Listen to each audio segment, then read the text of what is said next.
ದೇವಕಿ ನಂದನ ಯಾದವ ಕೃಷ್ಣನ ಭಜಿಸುವ ಶರಣ ಗುರುವೇ, ಜಾನಕಿ ರಮಣನ ಶ್ರೀ ಜಯ ರಾಮನ ಪೂಜಿಪ ಹರಿಯ ಮಗುವೇ.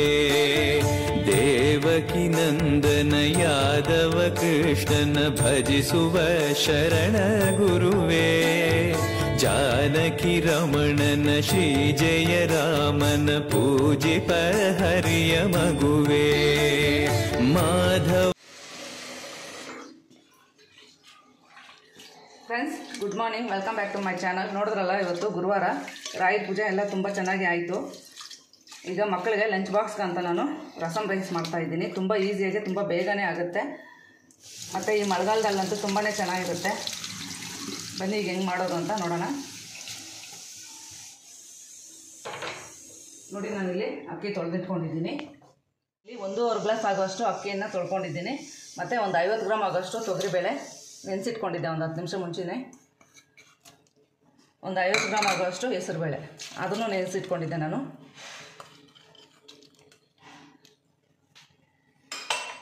ಅರ್ಧ ಸ್ಪೂನ್ ಆಗೋಷ್ಟು ಅರಿಶಿನ ಪುಡಿ, 2 ಟೊಮೊಟೊ ಕಟ್ ಮಾಡಿ ಇಟ್ಕೊಂಡಿದ್ದೆ, ಸೇರಿಸ್ತಾ ಇದ್ದೀನಿ. ಈಗ ನೀರು ಹಾಕ್ಕೊತಾ ಇದ್ದೀನಿ. ನೀರು ಇದಕ್ಕೆ ಇಷ್ಟೇ ಹಾಕ್ಬೇಕಂತ ಏನೂ ಇಲ್ಲ.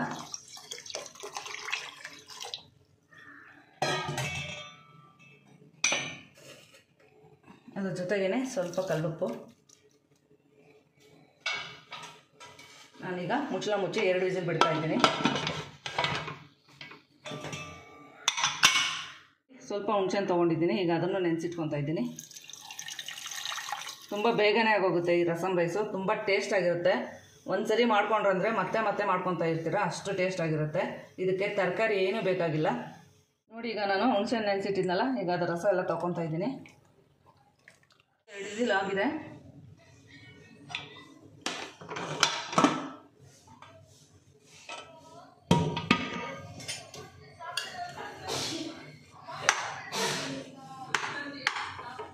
ಈಗ ಇದಕ್ಕೆ ರಸಮ್ ಪೌಡ್ರ್ ಹಾಕ್ಕೊಳ್ಳೋಣ.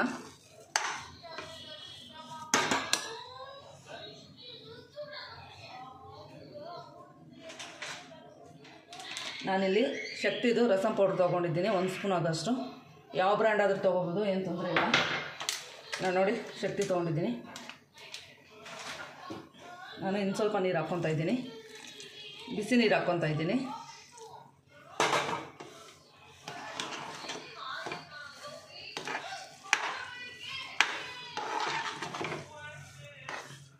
ಎಷ್ಟು ಚೆನ್ನಾಗಿರುತ್ತೆ ಗೊತ್ತಾ ಈ ರಸಮ್ ರೈಸು ತಿನ್ನೋಕ್ಕೆ. ಪಕ್ಕದಲ್ಲಿ ಒಂದು ಹಪ್ಪಳನೋ ಏನಾದರೂ ಇಟ್ಕೊಬಿಟ್ರೆ.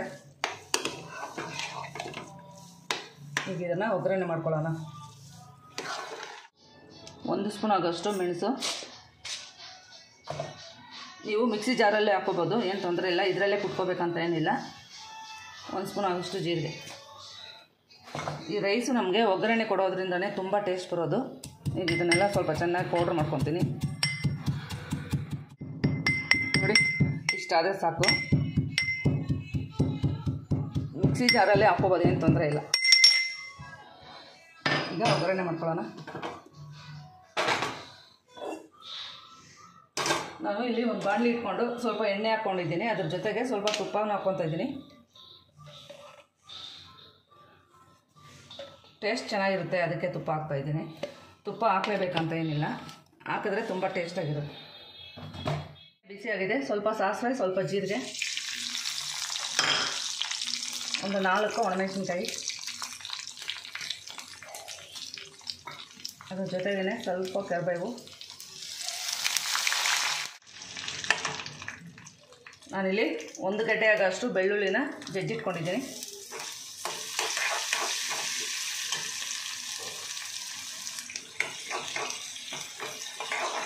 ಸ್ವಲ್ಪ ಫ್ರೈ ಮಾಡ್ಕೊಳ್ಳೋಣ.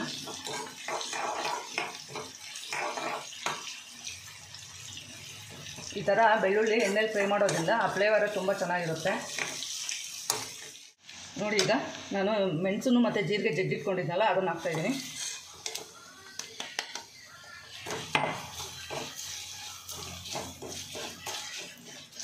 ಆ ತುಪ್ಪ ಹಾಕಿರೋದಕ್ಕೆ ಫ್ಲೇವರ್ ಅಂತೂ ಘಮ ಘಮ ಅಂತ ಬರ್ತಾಯಿದೆ.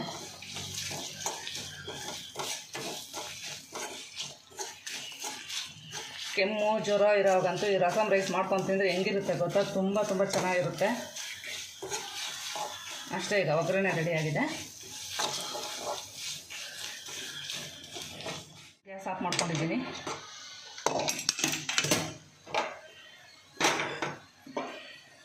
ಈಗ ಹುಣಸೆಹಣ್ಣಿನ ರಸ ಸೇರಿಸ್ತಾ ಇದ್ದೀನಿ. ನಾನು ಇನ್ನೂ ಸ್ವಲ್ಪ ಬಿಸಿನೀರನ್ನ ಹಾಕ್ಕೊತಾ ಇದ್ದೀನಿ.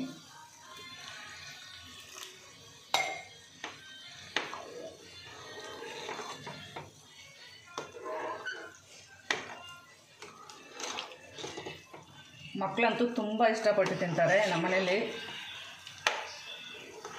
ಲಂಚ್ ಬಾಕ್ಸ್ಗೂ ಇದನ್ನೇ ಮಾಡಿಕೊಡು ಅಂತ ಕೇಳ್ತಾರೆ, ಅದಕ್ಕೆ ಇವತ್ತು ಅದನ್ನೇ ಮಾಡಿದ್ದೀನಿ. ಆದರೆ ಬಿಸಿ ಬಿಸಿ ತಿಂದರೆ ತುಂಬಾ ಚೆನ್ನಾಗಿರುತ್ತೆ. ಮಕ್ಕಳಿಗಾದರೆ ಮಧ್ಯಾಹ್ನ ಆರೋಗುತ್ತೆ, ಏನು ಪರವಾಗಿಲ್ಲ, ಚೆನ್ನಾಗೇ ಇರುತ್ತೆ. ಈಗ ಇದಕ್ಕೆ ಒಗ್ಗರಣೆ ಹಾಕ್ಕೊತಿದ್ದೀನಿ.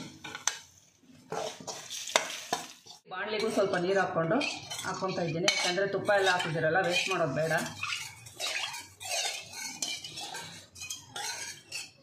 ಬಿಸಿ ನೀರೇ ಹಾಕ್ಕೊಳ್ಳಿ ಆದಷ್ಟು.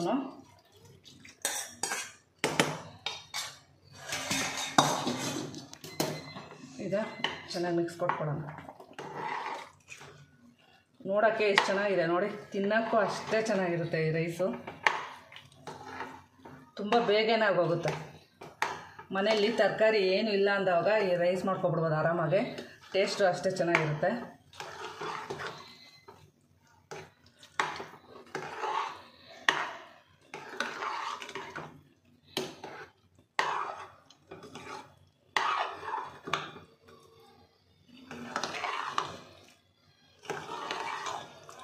ಕೆಲವರು ರಸಮ್ನ ಇಷ್ಟಪಡೋದಿಲ್ಲ, ಬರೀ ರಸಮ್ ಮಾಡಿದ್ರೆ. ಈ ಥರ ರಸಮ್ ರೈಸ್ ಮಾಡಿಬಿಟ್ರೆ ಇಷ್ಟಪಟ್ಟು ತಿಂತಾರೆ, ಅಷ್ಟು ಚೆನ್ನಾಗಿರುತ್ತೆ. ಅಷ್ಟೇ, ಈಗ ಒಂದು 2 ನಿಮಿಷ ಗ್ಯಾಸ್ ಮೇಲೆ ಇಡ್ತೀನಿ. ಆಗಿದೆ, ನಾನು ಸ್ವಲ್ಪ ಮೇಲೆ ಕೊತ್ತಂಬರಿ ಸೊಪ್ಪು ಹಾಕ್ಕೊತಾ ಇದ್ದೀನಿ.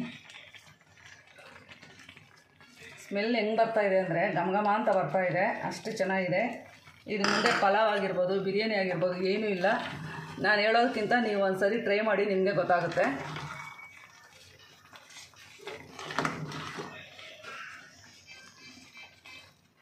ಇದರಲ್ಲಿ ಬರೀ ಆ ಜೀರಿಗೆ, ಬೆಳ್ಳುಳ್ಳಿ ಮತ್ತು ಮೆಣಸು ಇಷ್ಟೇ ಫ್ಲೇವರ್ಗೆ ತುಂಬ ತುಂಬ ಚೆನ್ನಾಗಿರುತ್ತೆ. ನೋಡಿದ್ರಲ್ಲ, ಈಗ ರಸಮ್ ರೈಸ್ ರೆಡಿಯಾಗಿದೆ. ಈಗ ನನ್ನ ಮಗಳಿಗೆ ಹಾಕ್ಕೊಡ್ತೀನಿ. ಅವಳು ನೋಡಿ ಅಲ್ಲಿ ರೆಡಿ ಆಗಿಬಿಟ್ಟು ಬೇಗ ರೆಡಿ ಆಗಿಬಿಡ್ತಾಳೆ. ಕುತ್ಕೊಂಡು ಅವ್ರ ಅಪ್ಪನ ಫೋನ್ ಎತ್ಕೊಂಡು ನೋಡ್ಕೊಂಡಿರ್ತಾಳೆ. ದಿವಸ ಇದೇ ಮಾಡ್ತಾಳೆ, ಬೇಗ ಎತ್ಬಿಟ್ಟು ಬೇಗ ರೆಡಿ ಆಗಿಬಿಡ್ತಾಳೆ. ಸ್ವಲ್ಪ ಹೊತ್ತು ಫೋನ್ ನೋಡ್ಕೊಂಡಿರ್ತಾಳೆ. ನಾನಿಲ್ಲಿ ಗ್ಯಾಸ್ ಆಫ್ ಮಾಡ್ಕೊತಾ ಇದ್ದೀನಿ.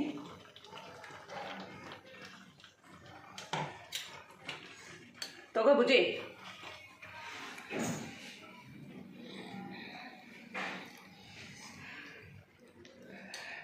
ಬಿಸಿ ಬಿಸಿ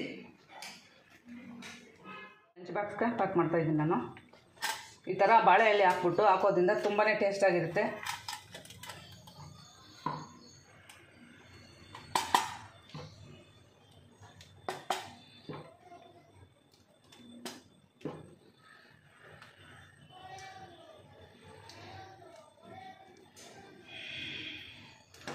ನೋಡಿದ್ರಲ್ಲ, ತುಂಬಾ ಚೆನ್ನಾಗಿದೆ ಫ್ರೆಂಡ್ಸ್. ನೋಡೋಕ್ಕೆ ಆ ಸ್ಮೆಲ್ ಹೆಂಗೆ ಬರ್ತಾ ಇದೆ ಅಂದರೆ ಒಂದು ಸರಿ ಟ್ರೈ ಮಾಡಿ. ಮನೇಲಿ ಮಕ್ಕಳು ಇದನ್ನೇ ಮಾಡಿಕೊಡು ಅಂತ ಕೇಳ್ತಾರೆ, ಅಷ್ಟು ಟೇಸ್ಟಾಗಿರುತ್ತೆ. ಈ ಥರ ಮಕ್ಕಳಿಗೆ ಬಾಳೆ ಎಲೆ ಹಾಕ್ಕೊಡೋದ್ರಿಂದ ಆರೋಗ್ಯಕ್ಕೂ ಒಳ್ಳೆಯದು, ಮತ್ತು ಅದರಲ್ಲಿರೋ ಫ್ಲೇವರ್ ಕೂಡ, ಅದ್ರ ರಸನೂ ಮತ್ತು ಅದು ಎರಡೂ ಸೇರಿ ಹೆಂಗಿರುತ್ತೆ ಗೊತ್ತಾ. ಈಗ ದೊಡ್ಡ ಮಗಳಿಗೆ ಹಾಕ್ತಾಯಿದ್ದೀನಿ.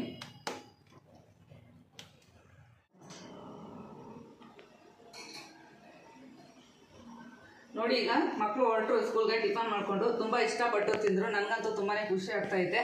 ನಾವೇನಾದರೂ ಮಾಡಿಕೊಟ್ರೆ ಮಕ್ಳು ಈ ಥರ ಇಷ್ಟಪಟ್ಟು ತಿಂದರೆ ನಮಗೂ ಒಂಥರ ಖುಷಿ ಅಲ್ವಾ. ತುಂಬಾ ಚೆನ್ನಾಗಿರುತ್ತೆ, ಒಂದು ಸರಿ ಟ್ರೈ ಮಾಡಿ. ನೋಡಿ, ಇಲ್ಲಿ ಕುಡಿಯೋಕ್ಕಂತ ನಾನು ಈಗ ಬಿಸಿನೀರು ಇಟ್ಕೊತಾ ಇದ್ದೀನಿ. ಮತ್ತು ಹಾಲು ತೊಗೊಬಂದಿದ್ದಾರೆ ನಮ್ಮ ಮನೆಯವರು ಟೀ ಇಟ್ಟಾಕೆ ಅಂತ. ನೋಡಿದ್ರಲ್ವ ಫ್ರೆಂಡ್ಸ್, ಯಾವ ಥರ ಇತ್ತು ಇವತ್ತು ಬೆಳಗ್ಗೆ ಅಂತ ರಾಯರ ಪೂಜೆ ಜೊತೆಗೆ. ಈ ವಿಡಿಯೋ ನಿಮ್ಗೆ ಇಷ್ಟ ಆಗಿದ್ರೆ ಲೈಕ್ ಮಾಡಿ, ಶೇರ್ ಮಾಡಿ, ಸಬ್ಸ್ಕ್ರೈಬ್ ಮಾಡಿ.